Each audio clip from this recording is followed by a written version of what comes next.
Hello, Cecilia. Hello. Nice to meet you. Nice to meet you.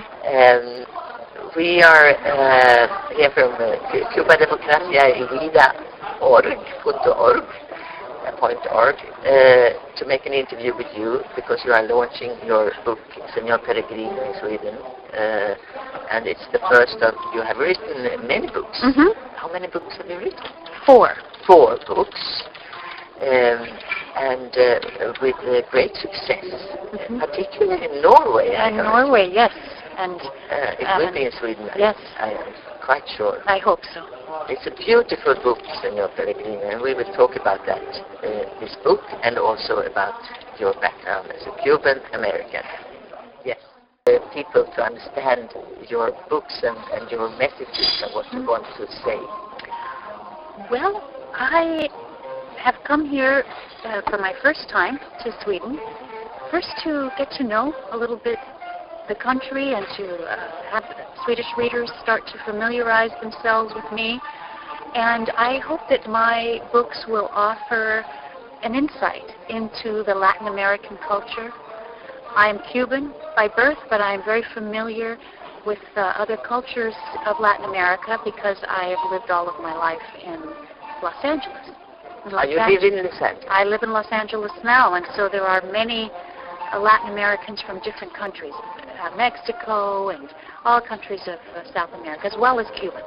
So my stories are very much a reflection of my own culture and the culture that I've been surrounded with in California and Los Angeles area specifically. So I'm hoping to offer the Swedish readers a view into that world.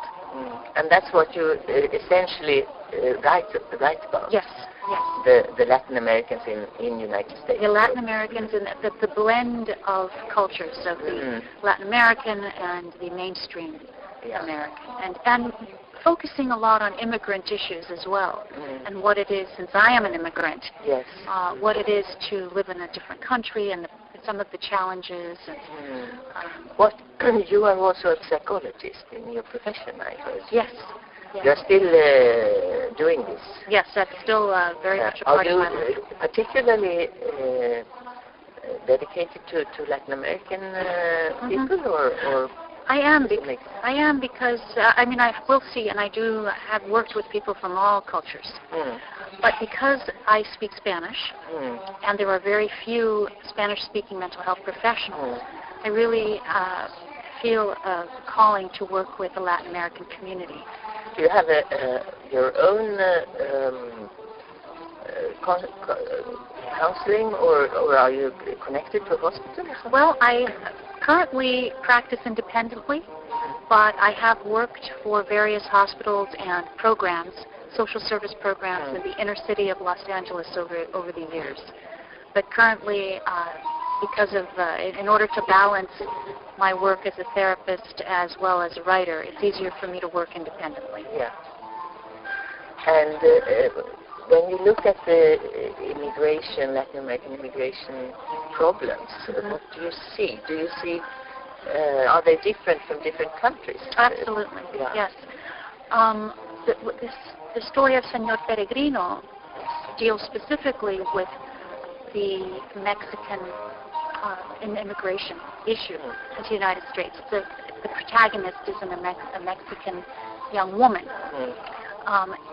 But I have found that people from various countries leave and go to the United States for various reasons. And yes, the countries they come from do have a great bearing on why they come. For example, I've worked with many El Salvadoran people who have left because of the Civil War and because of some of the, really the trauma and the aftermath of the war. It's still, in many ways, the country is still trying to pick up the pieces, and people have been affected very terribly from that war. In Mexico, certainly it is the economic issues there, but I have found that some people come for many reasons, and it isn't always justified just as simple as looking for a new job or looking for better education or better opportunity. I think it's deeper than that. And that's one of the themes that I explore in my novels, that it isn't just about as simple as finding a better job. No. It's really about often looking for, searching for a dream and a destiny that is difficult to suppress in people. You know, these are migrations and journeys that people from all countries have been making.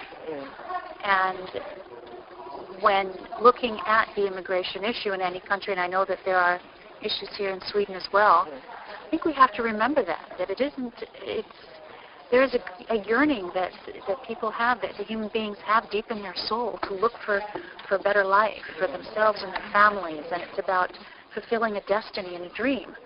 And it's never going to go away, and it's never going to be... This book certainly is about that. Yes, it is.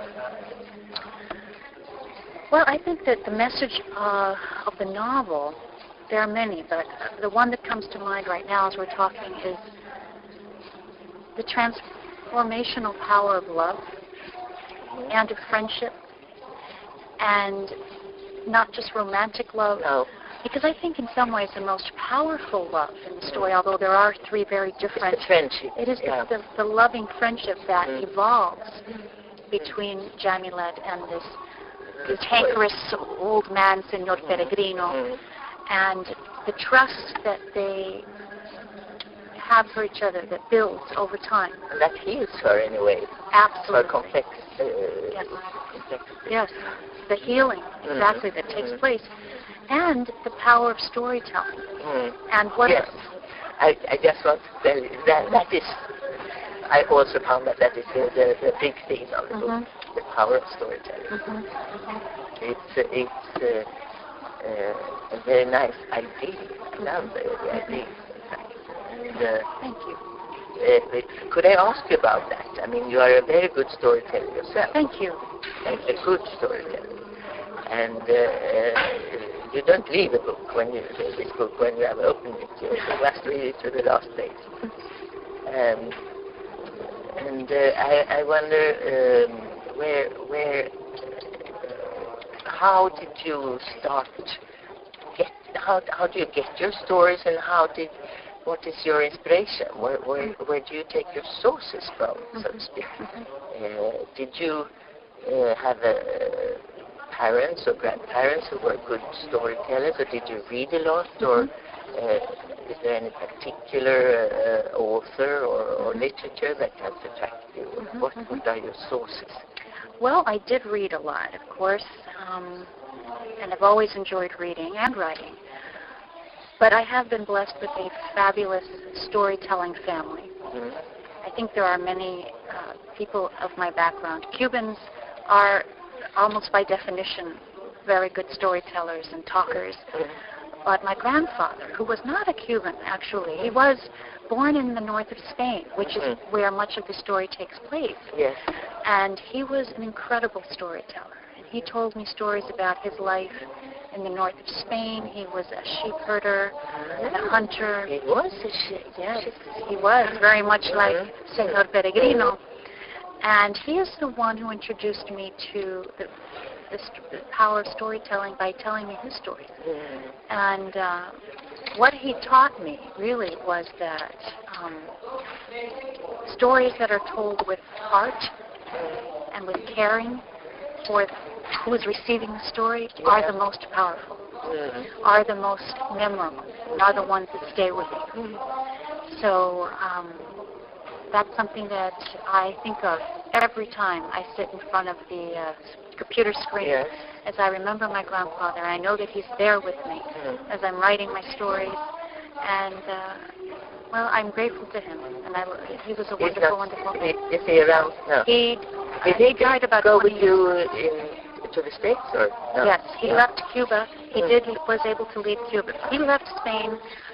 Oh gosh, very early, almost after the turn of the century, maybe 1920, something like that. He left the States, and then he left Cuba soon after the revolution as well.